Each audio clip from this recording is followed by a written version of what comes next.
भारतीय उद्योग जगतातील दोन महाशक्तींमधील स्पर्धेनं आता एक नवं वळण घेतलंय। अदानी समूहाचे अध्यक्ष गौतम अदानी यांनी रिलायन्स इंडस्ट्रीजचे मुकेश अंबानी यांना मागे टाकून पुन्हा एकदा भारत आणि आशियातील सर्वात श्रीमंत व्यक्तीचा बहुमान पटकावलाय। अदानी समूहाच्या शेअर्समध्ये झालेल्या जोरदार तेजीमुळे त्यांच्या संपत्तीत मोठी वाढ झाली असून जागतिक क्रमवारीतही त्यांनी मोठी झेप घेतली आहे। 2022 मध्ये गौतम अदानी पहिल्यांदा आशियातील श्रीमंतांच्या यादीत अव्वल स्थानी पोहोचले होते।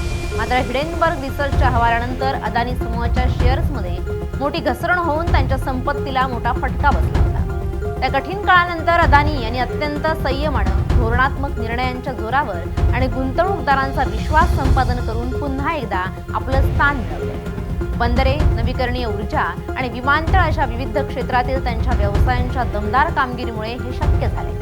जागतिक स्तरावर एलॉन मस्क 656 अब्ज डॉलर्ससह आजही अव्वल स्थानी कायम आहेत। अदानी आणि अंबानी व्यतिरिक्त जागतिक श्रीमंतांच्या यादीत इतर भारतीयांनीही आपलं स्थान टिकवले। यामध्ये लक्ष्मी मित्तल 36.9 अब्ज डॉलर्स 62व्या स्थानी, तर आयटी क्षेत्रातील दिग्गज शिव नादर 33.5 अब्ज डॉलर्स 70व्या स्थानी आहेत। सावित्री जिंदाल या 32.2 अब्ज डॉलर्ससह महिलांमध्ये आघाडीवर आहेत। थोडक्यात गौतम अदानी यांनी पुन्हा एकदा भारतीय बाजारपेठेवर आपलं वर्चस्व सिद्ध केलं। अदानी समूहाच्या शेअर्समधील वाढ ही भारतीय अर्थव्यवस्थेतील पायाभूत सुविधा क्षेत्रातील वाढत्या विश्वासाचं प्रतीक मानली जाते।